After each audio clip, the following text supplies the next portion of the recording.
Amen. This is the day that the Lord hath made. We need to rejoice and be glad in Him. Salamat sa Panginoon sa araw na ito na inaalala natin yung nangyari sa tomb ng Panginoon na siya ay nabuhay mula sa mga patay. Ayon sa kanyang mga salita ay siya magpakailanman ay buhay at kasama po natin sa ating pong paglilingkod. So, sa araw po na ito, tayo po ay umawit sa Panginoon. 3 songs po yung ating aawitin. Christ arose, because He lives, and He lives. Sa ating pong mga bahay ay sundan niyo po kami. Itatapat po sa screen yung ating mga songs at awitin po natin ito for the glory of God. So atin pong ihanda yung ating mga puso sa pag-awit. Awitin po natin ang una, yung Christ arose.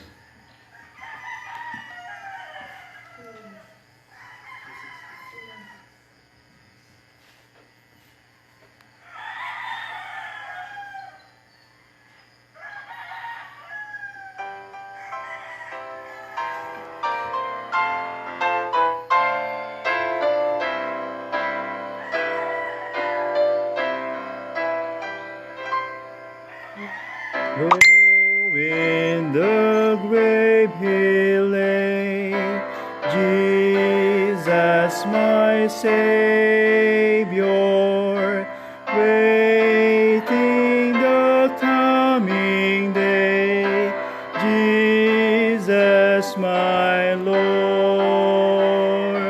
Up from the grave He arose, with a mighty triumph o'er His foes. He arose a victor from the back domain, and He lives forever with His saints to reign. He arose, hallelujah, Christ arose.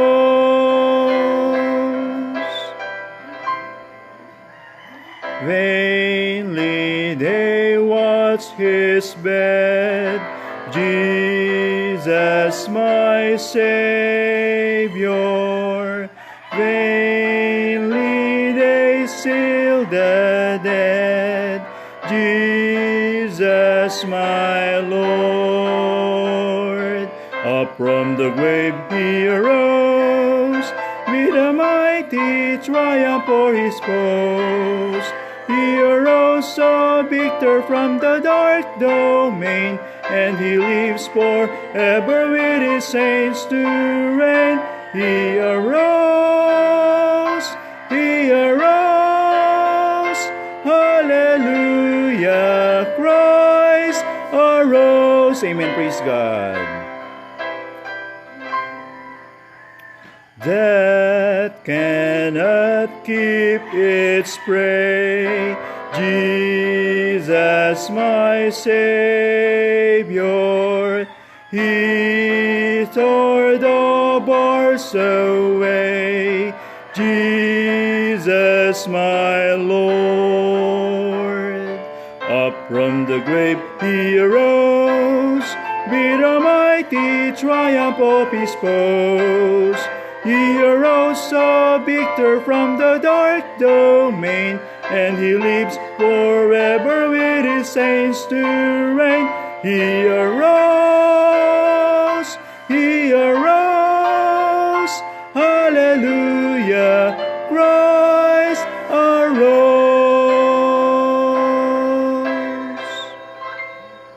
Amen, praise the Lord. Sa papong awitin, because He lives.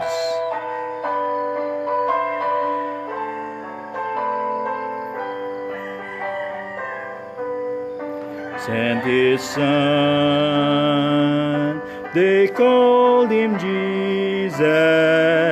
He came to love, heal and forgive. He believed and died to buy my pardon. The empty grave is there to prove my Savior's lips. Because He lives, I can face tomorrow because He lives. All fear is gone, 'cause I know He holds the future, and life is worth a living just because He lives. It's to hold a newborn baby, feel the pride and joy He gives. Meter still the calm assurance, God can face uncertain day because He lives. Because He lives, I can face tomorrow because He lives. All fear is gone because I know He holds the future, and life is worth the living just because He lives. Then one day I'll cross the river, no war with pain, and then as death gives way to victory, I'll see the lights of glory, and I know He lives.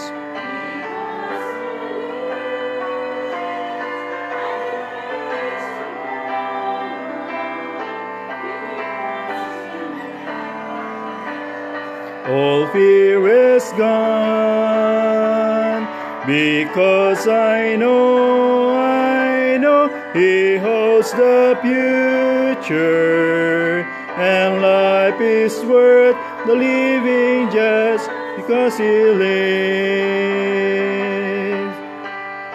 Oh, He holds the future, and life is worth the living just because He lives.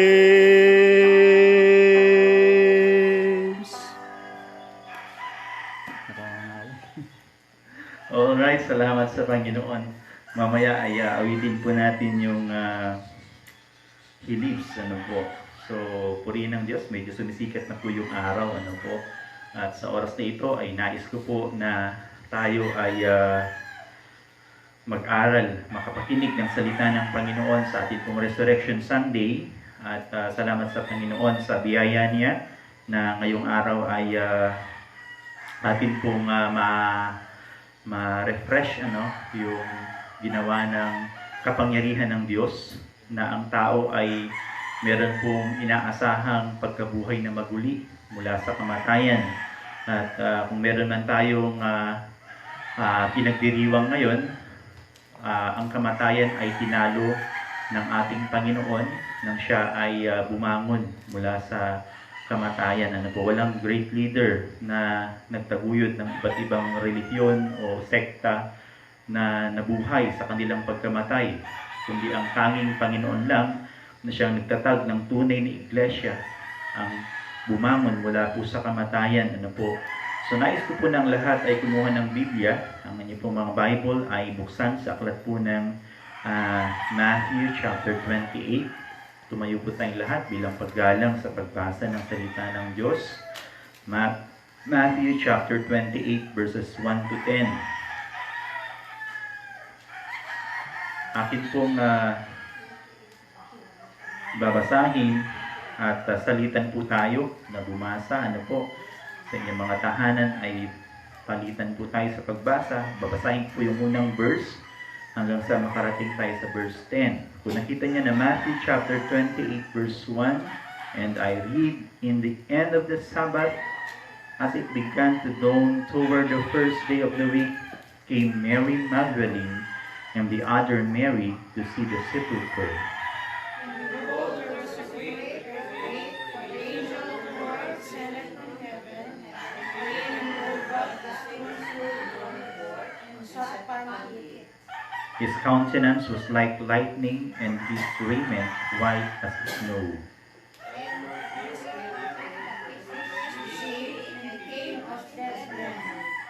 And the angel answered and said unto the women, Fear not ye, for I know that ye seek Jesus, which was crucified. He is not here, for he is risen, as he said, come see the place where the Lord lay. And go quickly and tell his disciples that he is risen from the dead. And behold, he goeth before you into Galilee. There shall ye see him. Lo, I have told you. And they departed and came with fear and great joy, and began to bring his disciples word. And as they went to tell his disciples, behold, Jesus met them, saying, All hail! And they came and beheld him by the feet, and worshipped him. Then said Jesus unto them, Do not pray, go tell my brethren that they go into Galilee, and there shall they see me.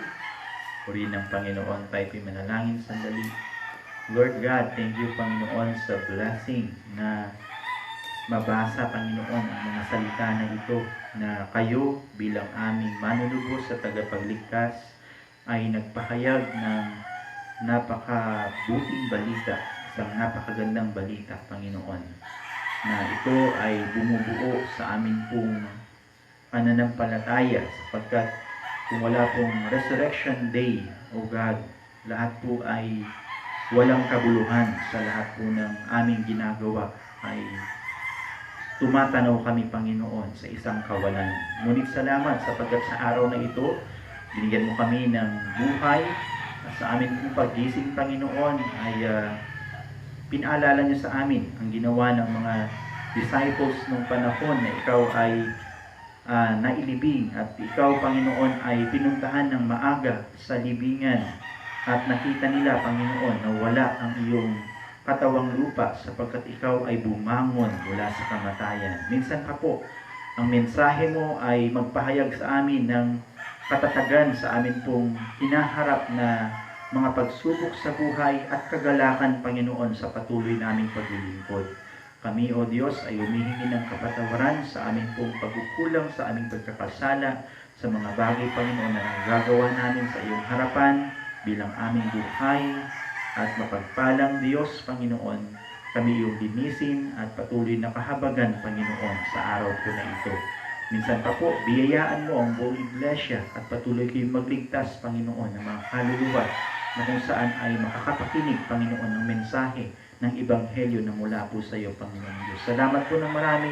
Pinagkakatiwala po namin ang lahat sa iyo, maging sa mga nasa tahanan na nanonood ngayon, Panginoon. Bless them, O God. Salamat po. Aming dalangin sa pangalan ni Jesus. Amen. Makaupo na po tayo.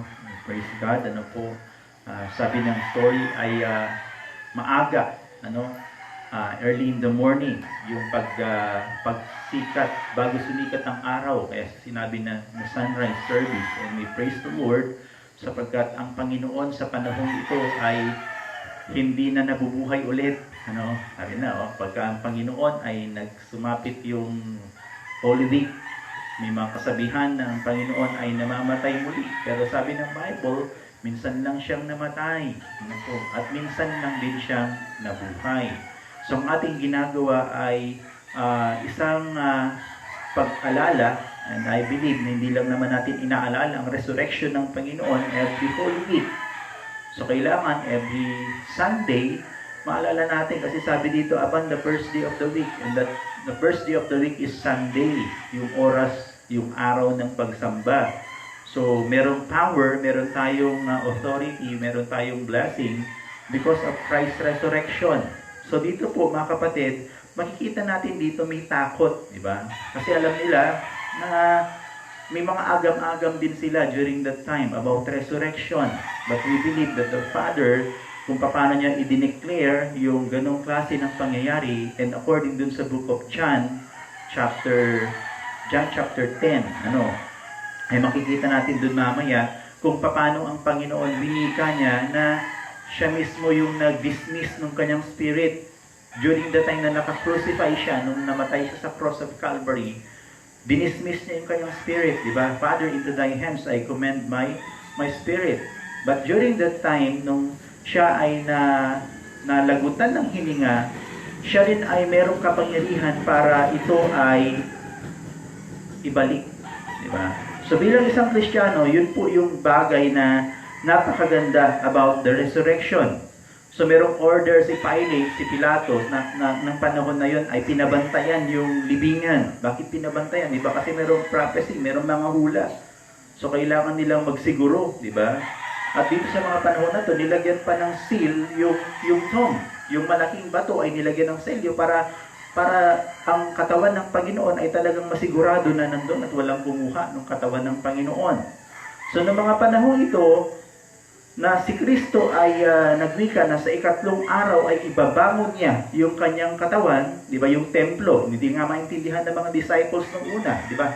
Sabi niya, bakit sisirain niya yung templo? Tapos after 3 days ay babangunin niya. Napakatagal ginawa ng templo, tapos sisirain niya lang sa ganung kabilis at ibabangon niya sa ganitong araw. Na hindi nila naintindihan ang sinasabi ng Panginoon ay ang kanyang mismong katawan na siyang babangon mula sa kamatayan. So dito po mga kapatid, ang dami pong bagay na mapapatunayan tayo kung bakit napakahalaga ng Resurrection Sunday. And we praise God sapagkat whole world ay inaalala ito. Pero maganda na sa ngayon ay ang Bible po yung maging basihan natin kung paano talaga yung tamang pag-alala. So, meron po tayong mga scripture na bubuksan para mas lalong maliwanagan tayo kung ano po yung mga bagay na nakapangyari sa mga panahon ito. And doon sa book of Matthew chapter 27, yun na natin to. Matthew chapter 27, simulan natin doon sa verse number 63. 62. Nandiyan na kayo? Hanggang 66. Matthew chapter 27. Now the next day that followed the day of the preparation, the chief priests and Pharisees, ano pa rin yung mga Pharisees, came together unto Pilate, saying, Sir, we remember that the deceiver said, ang tawag ay deceiver, no? The deceiver said, while he was yet alive, after 3 days, I will rise again. Command therefore that the sepulchre be made sure until the 3rd day, lest his disciples come by night and steal him away, and say unto the people, He is risen from the dead. So the last error shall be worse than the first. So meron talaga sila nakawin ng mga tagasunod niya tong katawan, di ba? Verse number 65. Pilate said unto them, naniwala si Pilato, Ye have a watch, go your way, make it as sure as you can. So they went and made the sepulchre sure, sealing the stone and setting a watch. Ang tindi, sinelyuhan na, may gwardiya pa, di ba? Meron pa siyang bantay doon, mga kapatid. Nais ko po na magbigay ng mensahe sa araw na ito about the impact of Christ's resurrection. The impact of Christ's resurrection. Up from the grave, He arose. Ang sabi ng Bible, doon sa binasa natin kanina, going back doon sa chapter number 28, ay makikita natin dito yung minention ng verse number 6. Sabi niya, He is not here, for He is risen. Chapter 28, verse 6. Come, see the place where the Lord lay.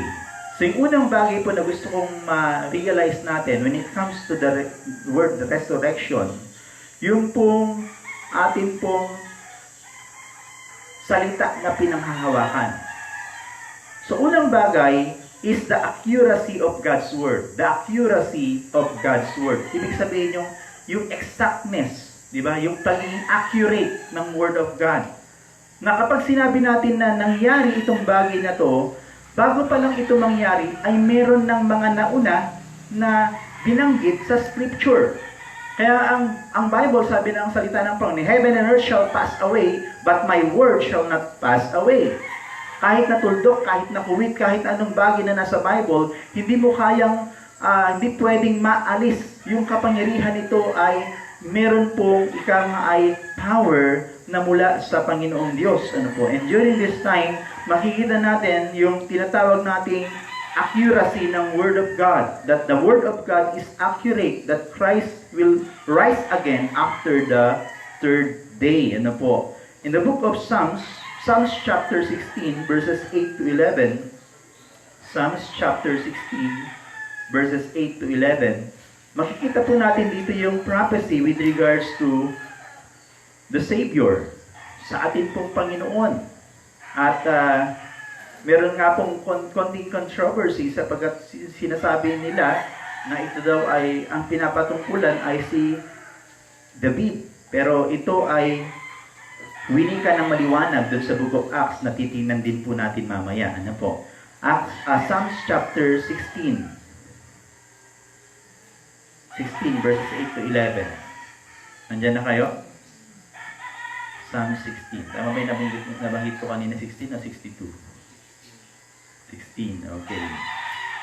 Simulan ko po ang pagbasa sa verse number 11. Ano po? So ito po yung sabi ng salita ng Panginoon. Verse number 10. Verse number 10. Simulan lang muna. Verse number 8 para mas maganda. Verse number 8. I have set the Lord always before me, because He is at my right hand, I shall not be moved. Therefore my heart is glad, and my glory rejoiceth. My flesh also shall rest in hope. Ang ganda ng word na yun, ano? My flesh also shall rest in hope. For thou wilt not leave my soul in hell or Hades, neither wilt thou suffer thine Holy One to see corruption. Verse number 11. Thou wilt shew me the path of life. In thy presence is fullness of joy. At thy right hand there are pleasures forevermore. So ito yung minention na sa book of Psalms chapter 16. Na sinabi doon, my flesh also shall rest in hope, for thou wilt not leave my soul in hell, neither wilt thou suffer thine Holy One to see corruption. So pansinin natin yung minention to ay hindi patungkol kay David, kundi patungkol sa Messiah. Ito ay isang messianic prophecy, ano po, na ito yung nagpapatunay na kung ano yung sinabi ng Bible, accurate siya na nangyayari at mangyayari. Okay? So, ito'y pinakita sa Book of Acts chapter 2 para maintindihan natin yung sinasabi po ng Book of Psalms. Acts chapter 2, simulan natin sa verse 24. Acts chapter 2, verse 24. At dyan ay nilinaw ng Panginoon mismo, di ba? Nilinaw ng salita ng Diyos ang sinabi ni King David dun sa Book of Psalms. Okay, Acts chapter 2, simulan natin sa 24. Okay, nandiyan na kayo?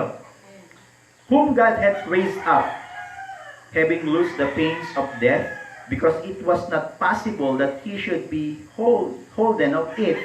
Verse 25. For David speaketh, tama naman, di ba? For David speaketh concerning him. Ang word dito is, si David nagsasalita patungkol kay Christ. I foresaw the Lord always before my face, for He is on my right hand, that I should not be moved. Therefore did my heart rejoice, and my tongue was glad. Moreover, also my flesh shall rest in hope. Verse number 27. Because thou wilt not leave my soul in hell, neither wilt thou suffer thine Holy One to see corruption. Thou hast made known to me the ways of life. Thou shalt make me full of joy with thy countenance. Verse 29. Men and brethren, let me freely speak unto you of the patriarch David, that he is both dead and buried, and his sepulchre is with us unto this day. So hindi si David, kasi hindi pa siya nag-resurrect. Sabi ng Bible, ito yung libingan niya, nandito siya kasama natin, at nandito siya, hindi siya nabuhay. Hindi siya nabuhay na maguli. Verse number 30.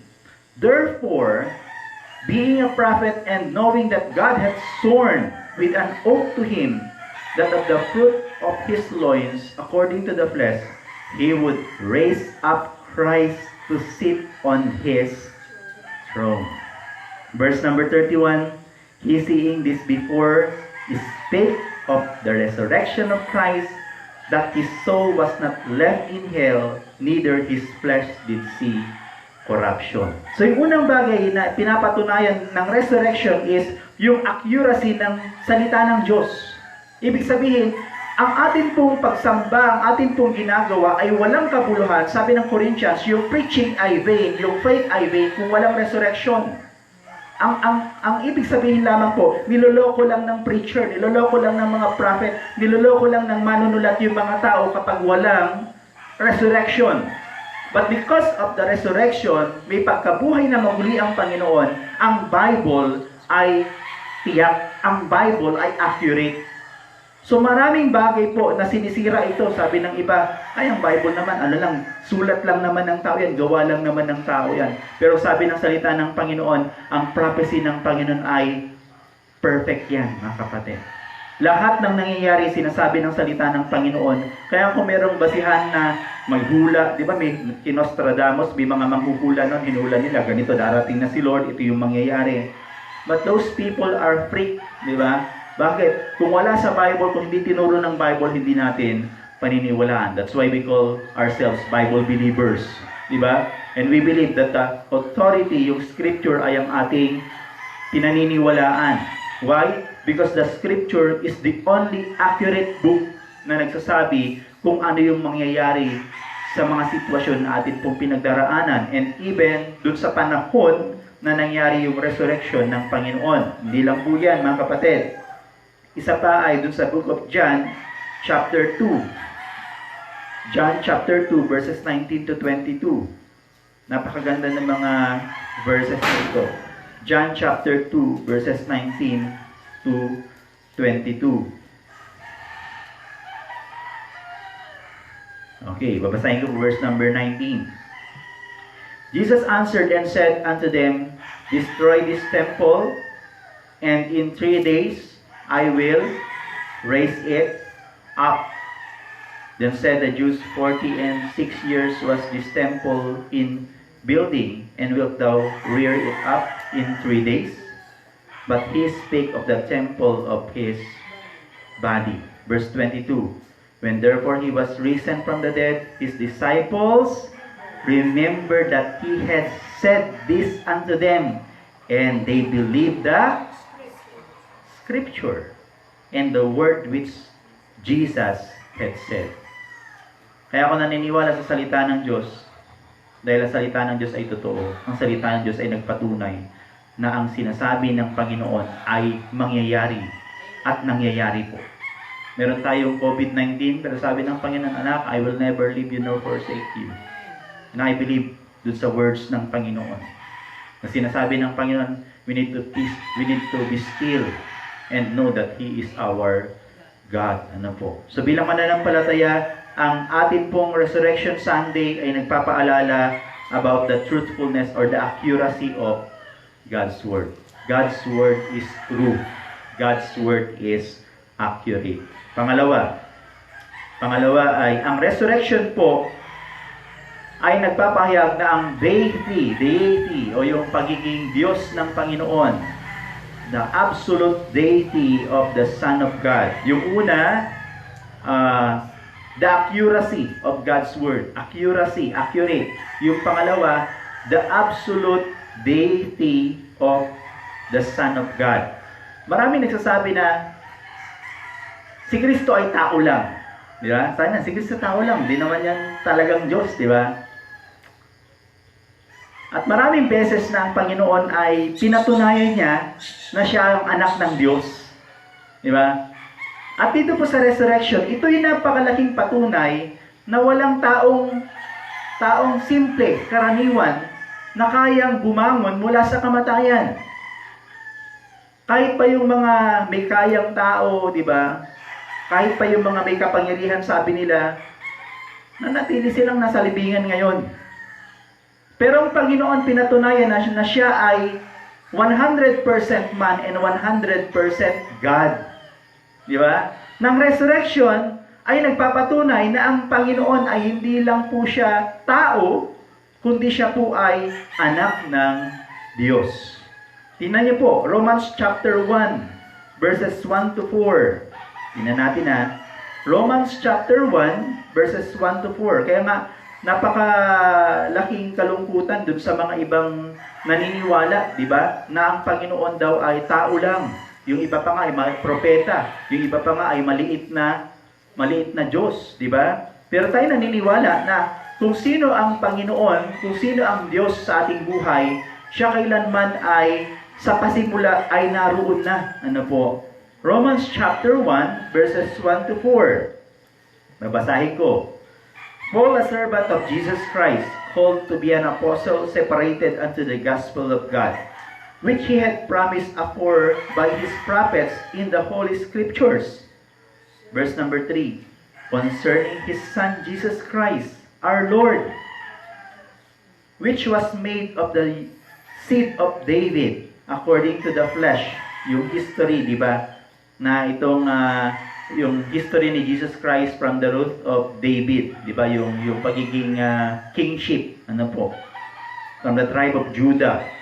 Verse number 4, and declared to be, ang salita ng Panginoon, sabi niya, declared to be the Son of God with power, according to the Spirit of holiness, by the resurrection from the dead. Diniklara mismo na siya ang anak ng Diyos. Di ba yung mga Pariseo, di ba? Yung mga Sadduceo, hindi. Ikaw ba ang anak ng Diyos? Ikaw ba ang hari ng mga hari? Hindi nila pinaniniwalaan. Why? Kasi hindi nila alam yung sinabi mismo ng salita ng Panginoon. At hindi sila naniniwala kailanman.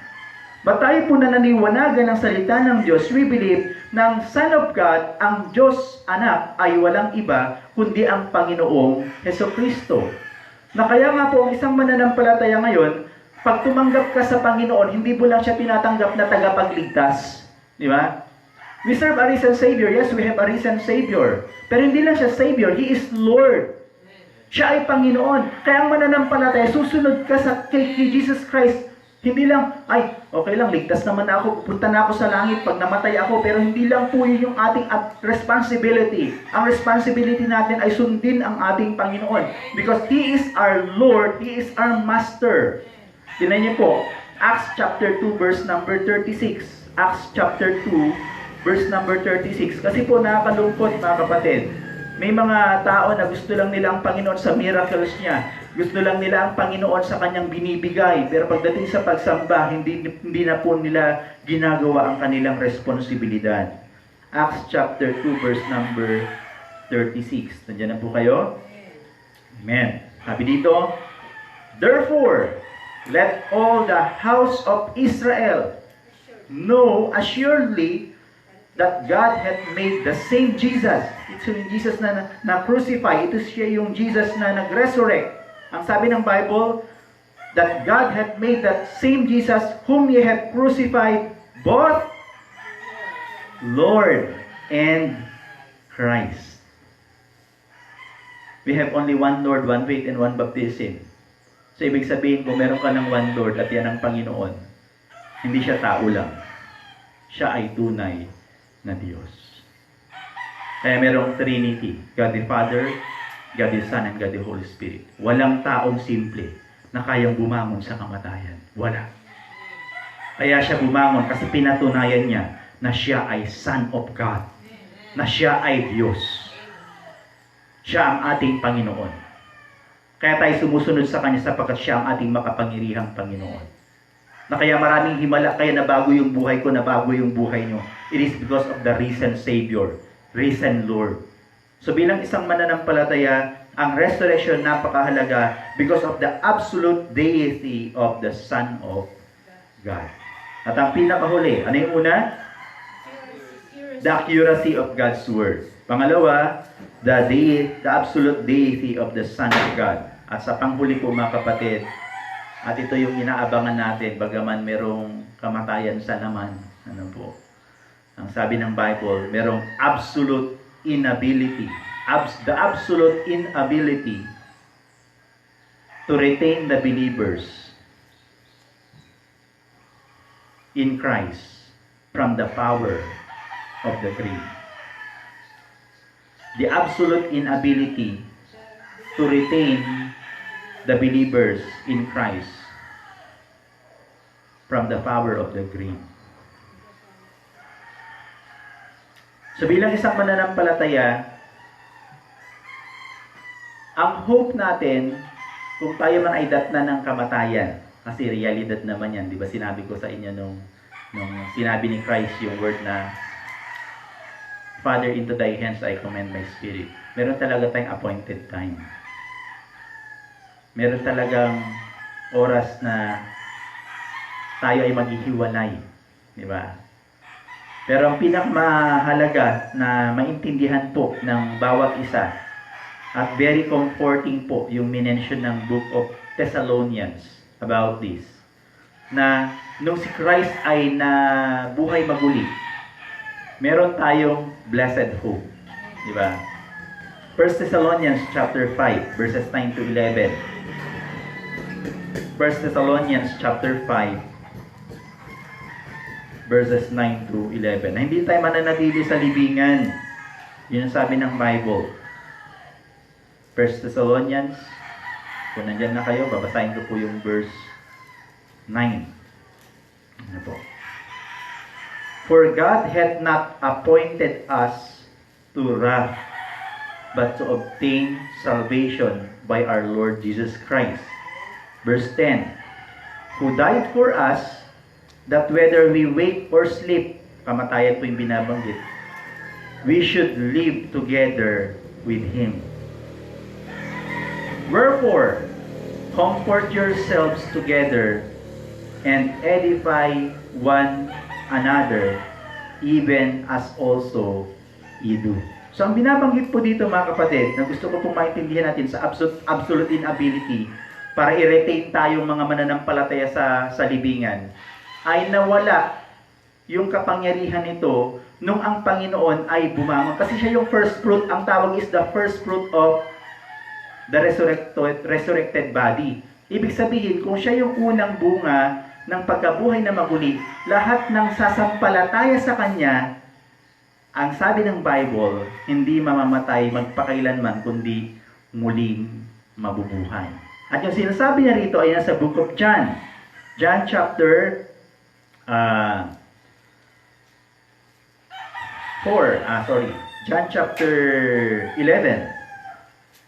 John chapter 11.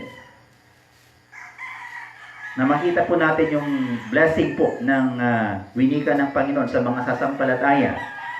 John chapter 11, gusto po simulan natin sa verse 21. Ito yung kamatayan ni Lazarus. Ano po? Nandiyan na po kayo? 21. Then said Martha unto Jesus, Lord, if thou hast been here, my brother had not died. Ito yung sinasabi na ba't na late ang Panginoon, di ba? Dapat dumating siya agad para hindi na lang namatay si Lazarus. Ang sabi ng Panginoon sa verse 22, but I know that even now, whatsoever thou wilt ask of God, God will give it thee. Jesus saith unto her, thy brother shall rise again. Martha saith unto him, I know that he shall rise again in the resurrection at the last day. So naniniwala sila kasi tinuro ng Panginoon. Kaya nga itong si Martha, sabi niya, alam ko na babangon siya pagdating ng resurrection. Pero sinasabi ng Panginoon, mismo doon sa time na yon, verse number 25, Jesus said unto her, I am the resurrection. Kasi bumangon siya, siya yung first fruit of the resurrected body, di ba? And the life, he that believeth in me, though he were dead, yet shall he live. And whosoever liveth and believeth in me shall never die. Believest thou this? Sampalataya ba kayo? So ang sinasabi dito ng Panginoon mga kapatid, yung buhay na ito, ang namamatay lang sa ngayon ay yung laman. Di ba? Yung flesh. Pero yung flesh na to, sabi ng Corinthians, 1 Corinthians, bibigyan ko kayo ng mystery, di ba? Na yung body na to is machi-change siya sa isang incorruptible body. So, ibig sabihin, ang kinikwento dito ng Panginoon sa kanila, itong katawan na to, namamatay, pero yung tunay na ikaw at ako ay nabubuhay magpakailanman. Kaya ang word ng Panginoon, John 3:16, for God so loved the world that He gave His only begotten Son, that whosoever believes in Him should not perish but have everlasting life. Ang word is everlasting life. At yung walang hanggang buhay na yon ay napasa atin nang tayo ay nagtiwala, nagsisi sa ating mga kasalanan. Sa Panginoon ay isinalig ang ating buong pananampalataya. So bilang isang mananampalataya, ang power, ang isang impact ng resurrection is hindi kaya tayong i-retain ng grave dun sa kanyang pwesto sapagkat alam natin na one day mare-resurrect tayo mula sa kamatayan. Kung hindi man tayo datnan ng rapture, huwag kayong mag-alala sapagkat merong pagkabuhay na maguli. Amen? Yan yung joy ko eh. Sabi ko, merong time na pag na-miss mo yung mga loved ones mo, no, na pumanaw na mahalaga sa'yo. At naalala mo na sila ay secured sa Panginoon. Kasi merong panahon na na-encounter nila si Christ sa kanilang buhay. Tinanggap nila ito bilang Panginoon tagapagligtas. Nagsisi sila sa kanilang kasalanan. Sila ay merong pangako ng walang hanggang buhay. At merong great reunion sa heaven na lahat ng mga mananampalataya na namatay man o inabutan ng rapture, merong reunion sa heaven. Why? Kasi hindi kayang kontrolin, hindi kayang ilagay habang buhay ng libingan ang isang mananampalataya sa lugar na ito. Sapagkat sabi ng Bible, merong pagkabuhay na maguli. So mga kapatid sa Panginoon, the world, the flesh, the devil, meron silang conspiracy. Na akala ng mundo, akala ng mga tumutuligsa kay Christ, akala nung ni Satan is Jesus is a defeated foe kasi namatay na siya. But after 3 days, the Lord Jesus Christ rose up from the grave. So bilang Kristiyano mga kapatid, hindi tayo talunan. We serve a risen Savior. We are victorious.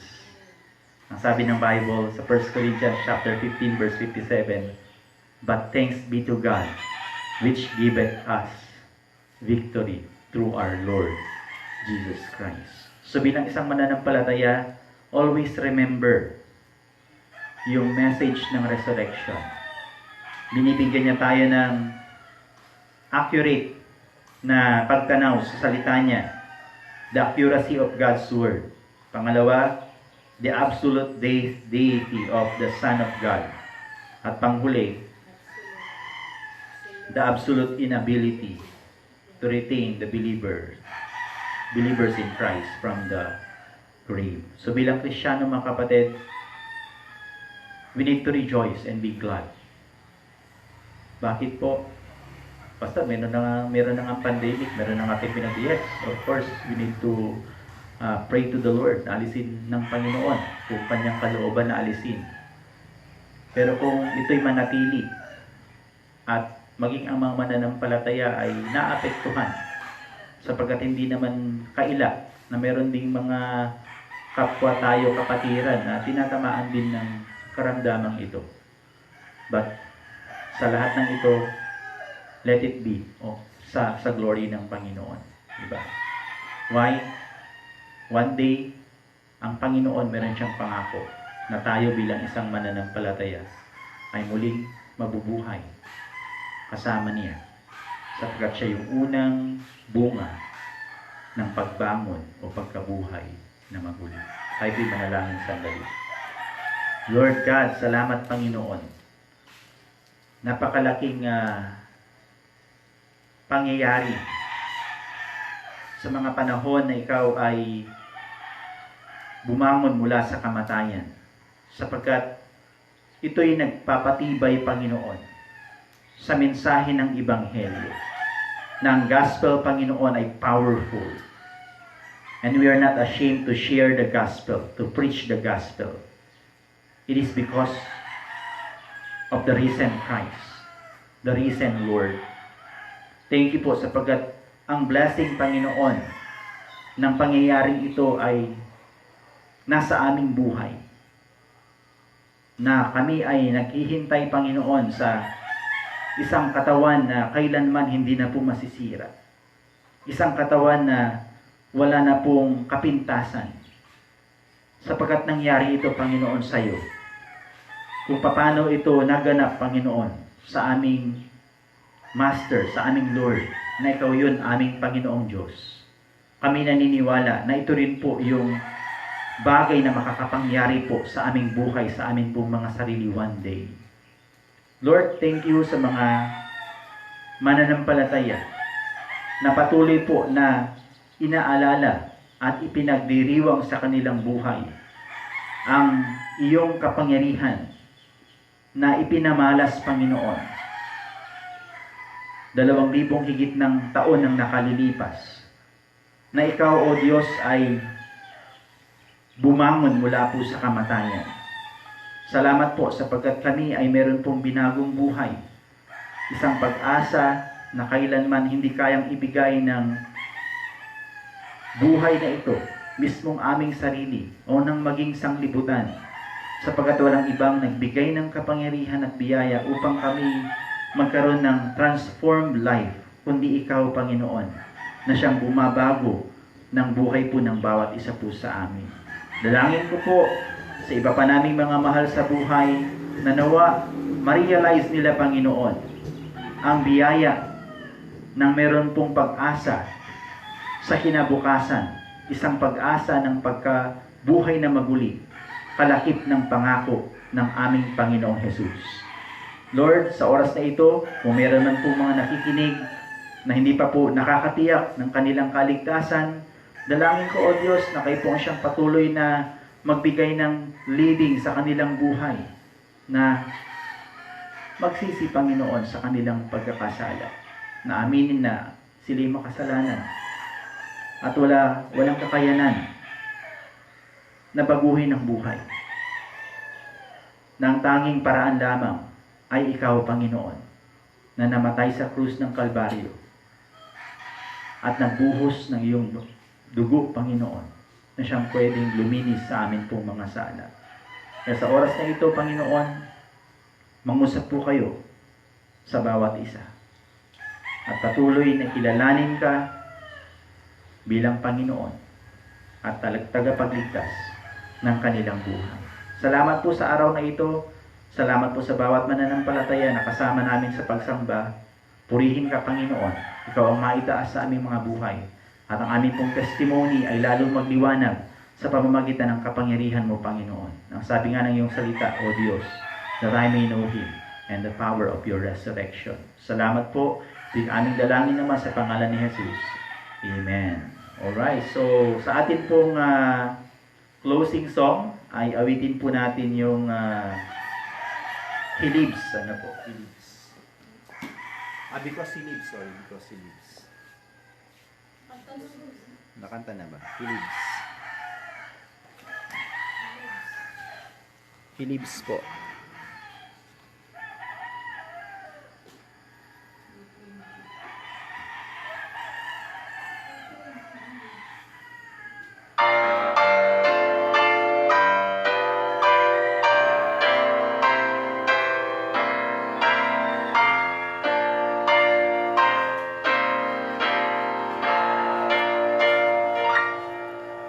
I serve a risen Savior, He's in the world today. I know that He is living, whatever man may say. mercies and of mercy, I hear His voice of cheer. And just the time I need Him is always near. He lives, Christ Jesus lives today.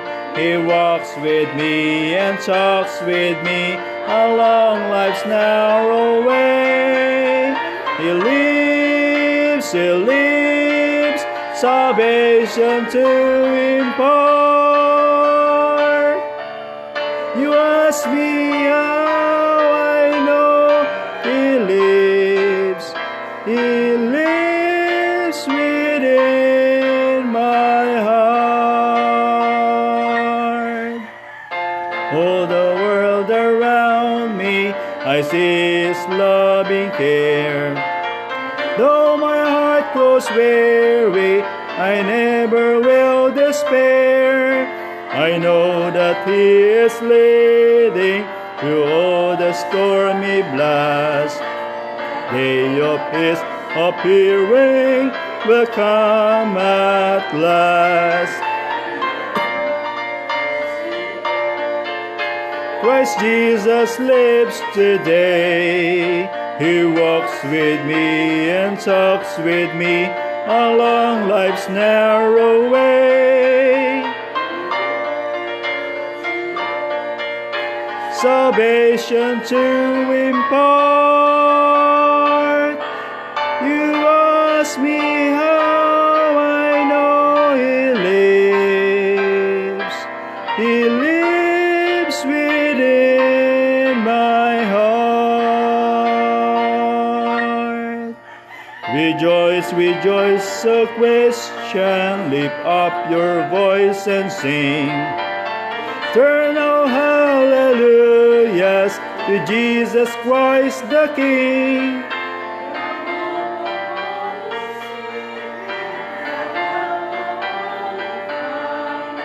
None other is so loving, so good and kind. He lives, Christ Jesus lives today. He walks with me and talks with me along life's narrow way. He lives, salvation to impart. You ask me how I know He lives. He lives within my heart.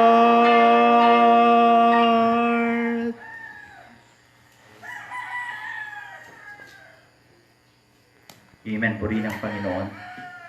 Salamat po sa mga awitin po na yan. At sa oras na ito ay tayo po ay magwakas sa atin pong pananambahan sa panalangin. Tayo pong lahat ay tumayo. Tayo po ay dumako sa ating closing prayer. Ama naming Diyos na nasa langit, kami Panginoon ay may kagalakan na magpapatuloy sa aming paglilingkod. Sapagkat ang amin pong ginagawa ay punong-puno ng kabuluhan. Salamat o Diyos dahil Ikaw ang dahilan kung bakit kami nakakapagpatuloy. Ikaw yung aming author and finisher ng faith na walang iba na naging paraan ng kaligtasan kundi Ikaw lang. Ikaw ang daan, Ikaw ang katotohanan at Ikaw ang buhay. Paalalahanan niyo po yung bawat isa na nawa patuloy Panginoon na maging asin at maging ilaw ng sanlibutan ito. Sa iyong nalalapit na pagbabalik, makita mo kami Panginoon na tapat na ipinapamuhay ang kapangyarihan na iyong iginawad sa amin. Na kami hindi dapat matakot, na kami hindi dapat magulumihanan. Sapagkat sabi mo Panginoon, huwag kami mag-trouble. Magtiwala lang po kami sa iyo, Panginoong Diyos. Kami muli ay tatahak, Panginoon, sa isang linggo ng aming buhay. Kayo po'y nakakapatid ng aming kinabukasan. Ngayong araw po na ito, pinagkakatiwala ko po ang lahat sa inyong paanan, sa iyong kapangyarihan. Kayo ang gumawa sa buhay ng bawat isa. Mag-provide, Panginoon, sa amin po mga pangailangan sa panahon ng lockdown. Magbigay, Panginoon, sa amin ng lakas para magampanan po namin yung mga gawain na iyong ipinagkatiwala sa amin po mga kani-kanyang mga tahanan. At patuloy po kaming makapagbigay ng pag-asa sa iba sa pamamagitan po ng mabuting patotoo na siyang maaring makita po sa aming buhay. Dalangin ko rin po na kayo mag-bless sa amin pong president, sa amin pong mga senador, yung vice president po namin, mga kongresista, Panginoon, mga mayors, vice mayor down to the councilors, yung mga kagawads po, kapitan ng aming pong barangay, yung mga pulis, yung mga sundalo, yung mga nurses, yung mga doctors, Panginoon, yung mga nasa stores na nagbabantay, O God, na siyang binibili ng pagkain, mga frontliners po namin. Kayo ang siyang patuloy na magbigay sa kanila ng protection sa virus, Panginoon, na patuloy pa rin kumakalat. And we pray, O God, na kayo yung magbigay ng wisdom sa mga gumagawa po ng medicine na nawa ay magawa, Panginoon, sa iyong kalooban sa takdang panahon. Yung pong lunas na pwede po, Panginoon, na mag-alis sa virus po na ito. Dalangin po na habang nandito po kami sa sitwasyong ito, patuloy mo kami bigyan ng katatagan, ng kapanatagan sa amin pong buhay. Nilalapit ko po na ang amin pong mga mahal sa buhay na hindi pa po ligtas, kayo, Panginoon, na siyang patuloy na mangusap sa kanila sa mga panahong ito, na ipakita niyo po ang kahalagahan ng pananampalataya sa iyo, Panginoon. Maraming tao sa buong mundo ang kilalanin ka bilang kanilang Panginoon at tagapagligtas ng buhay. I-bless nyo nga rin po yung mga churches na magdaraos po ng kanilang service ngayong umaga. Salamat po sa natapos namin Sunday worship service, Panginoon, sa oras na ito. Kung paano niyo po kami iningatan na makarating sa lugar na ito, gabayin niyo nga rin po kami, Panginoon, sa aming pong patuloy. Ito, O Diyos, yung aming dalangin naman sa pangalan ni Jesus. Amen. Okay. Purihin po, Panginoon. Sige po, yung sa offering, pwede lang po kayo magdala na po. So, salamat sa Panginoon.